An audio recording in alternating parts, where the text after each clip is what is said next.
Voltamos com o nosso programa especial. Estamos falando sobre a violência contra a mulher, contando um pouco da história de mulheres como Dona Rejane Maria Dias Alves, conselheira tutelar de Bahia, que no final do ano passado escapou de uma tentativa de feminicídio. Pedir ajuda é difícil, mas fundamental para romper esse ciclo de violência. De acordo com o Instituto Maria da Penha, o ciclo da violência contra a mulher possui pelo menos 3 fases.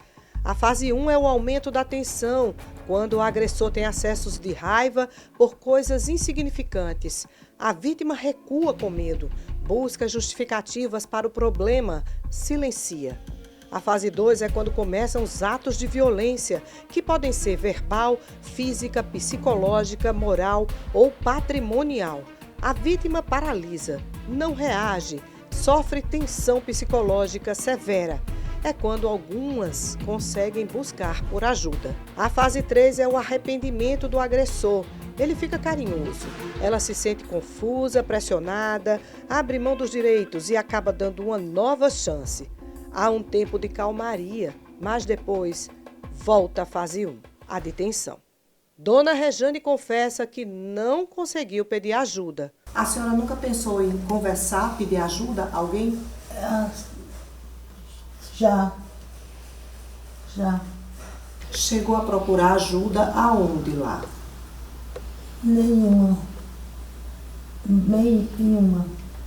São alguns fatores. Entre eles, nós temos a manipulação por parte do próprio agressor, onde ele, ao todo instante, ele fica duvidando, colocando em xeque a sanidade mental da mulher, dizendo que ela está doida, que ela está criando situações, que não foi daquele jeito. Existem também os fatores religiosos, que são muito fortes, inclusive. Talvez a gente possa até dizer que seja o mais forte, né? Algumas mulheres que são religiosas, elas acreditam muito que o papel delas é edificar o lar, de que elas precisam construir aquele homem, que com oração aquele homem vai ter jeito. E aí não é isso que acontece, porque não depende da boa vontade, não depende da fé dela, depende de outra pessoa, e o outro, ele precisa fazer as próprias escolhas, e não é escolha dele ser uma pessoa melhor, ser um homem digno e respeitar aquela mulher.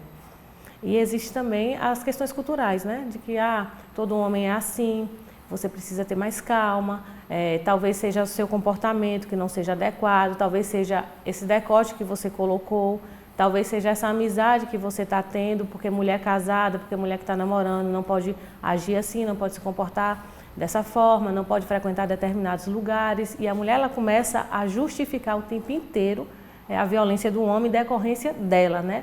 Colocando sempre a culpa nela, quando na verdade a culpa não está nela. A psicóloga Sonaira Amorim tem expertise no atendimento a mulheres vítimas de violência, porque lida com elas quando pedem ajuda ao Centro de Referência da Mulher de Nalva Bezerra, em João Pessoa.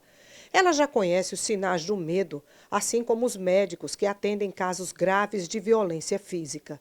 Dada a experiência profissional, todos os médicos que atendem ali no setor de emergência, a grande maioria deles é formada de profissionais já com muita experiência, tem os indícios que nos faz concluir muito claramente, mesmo que a vítima negue, que essa paciente muito provavelmente foi vítima de uma violência doméstica. Por isso, comunicamos imediatamente às autoridades sem que a própria paciente tenha esse conhecimento, para não lhe causar constrangimento, porque sabemos que muitas delas negam isso com receio, uma vez que deve voltar para o mesmo ambiente onde foi agredida. Uma das situações que identificamos é aquela em que o companheiro praticamente não deixa a vítima falar. Toda pergunta que é feita à vítima, ele passa à frente e tenta responder. Isso já é um indício bem claro, bem conhecido e, portanto, esse e outros, às vezes, sutis, que é possível identificar e, dessa forma, tomamos todas as medidas cabíveis para proteger essa vítima.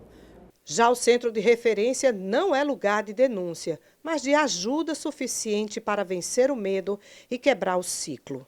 Quando ela chega aqui, a gente começa a perceber que essa mulher, ela está passando realmente, né, essa violência, e ela precisa, claro que a gente não vai interferir na decisão dela, a gente vai mostrar os direitos, né? A gente vai mostrar os direitos que ela tem, e a partir daí ela vai se identificar e vai dizer, poxa vida, eu posso, né? E eu tenho direito a isso, eu não estou sozinha, né? Então, a partir do momento que ela toma essa iniciativa de procurar aqui o serviço, mesmo não sendo um lugar de denúncia, não é? Que aqui não é um lugar de denúncia, aqui é um lugar de fortalecimento, um lugar onde ela vai perceber que ela tem forças, não é? Para continuar, um lugar onde ela vai se fortalecer, vai ser oferecido a equipe que nós temos aqui, que é a psicologia, temos a advogada, temos a assistência social. Então, a demanda dela vai depender muito, né, dela. Então, a gente vai fazer os encaminhamentos. Muitas vezes essa mulher chega aqui, ela depende financeiramente do agressor, né, do seu companheiro, do seu agressor, seja lá como queira falar. E a gente tenta, no caso, ela depende de um aluguel, né? A gente tem o quê? Tem uma parceria com a habitação, a gente já encaminha essa mulher para um auxílio aluguel, a gente já encaminha essa mulher para conseguir algum curso para poder ela começar também do zero, né? Cursos que tem a ver com as habilidades dela. Então, tudo, né, que essa mulher precisar, necessariamente a gente vai, o máximo, tentar fazer encaminhamento para ela não se sentir sozinha. Foi por causa do trabalho do centro que a bacharel em Direito Camila Brisa conseguiu sair de uma situação de violência no relacionamento.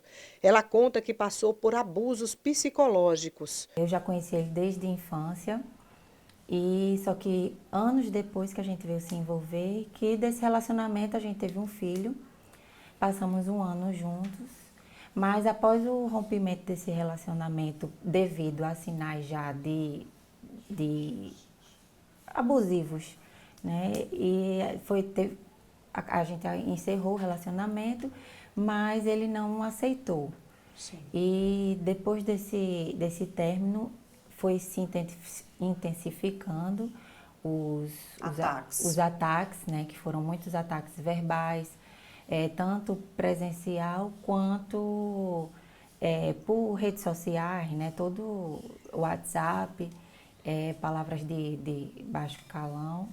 E depois disso acabou ele movendo uma ação pedindo a guarda da criança, porque a gente sabe que, querendo ou não, para atingir a mãe, a ex-companheira, esses agressores, eles se utilizam da criança, né, do próprio filho.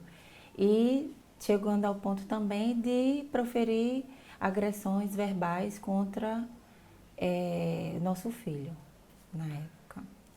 Como eram essas agressões verbais? O que é que elas provocavam em você? Qual era o ponto de ataque que ele fazia em relação a você? Ele começou assim, me diminuir como mulher, como pessoa, como mãe também, e depois passou a ser palavras mais baixas, né? Que a gente já sabe com as palavras. E depois disso, assim, a gente se sente envergonhada, né? Porque por mais que a gente tenha toda a ferramenta de informação, mas quando a gente passa, quando é a gente se vê vulnerável, sensível, mexe com a autoestima da gente, a gente se sente culpado, sendo que a gente não é. Nosso trabalho é nessa perspectiva de prevenção também, fazer a prevenção para que essas mulheres possam pular uma página da sua história de forma de sucesso, né, e de vitória. E que nunca é tarde, porque essa violência ela é estrutural também, às vezes é a partir desse machismo, né, que é enraizado na sociedade, mas essa mudança tem que partir das mulheres. Se essa mulher não dá o primeiro passo, essa mudança não vem de canto nenhum. Nós só vamos dar uma força para ela, sabe? A gente vai dar um empurrãozinho para ela e saber que tem alguém que está do lado. Mas o primeiro passo mesmo de libertação é o dela. Sabe? Na última parte do nosso programa, nós vamos trazer os números do feminicídio na Paraíba. O caminho para denunciar, inclusive a importância de se fazer a denúncia. E mais, o desafio constante da superação para Rejane e outras mulheres. Será que é possível mesmo superar? O programa volta já.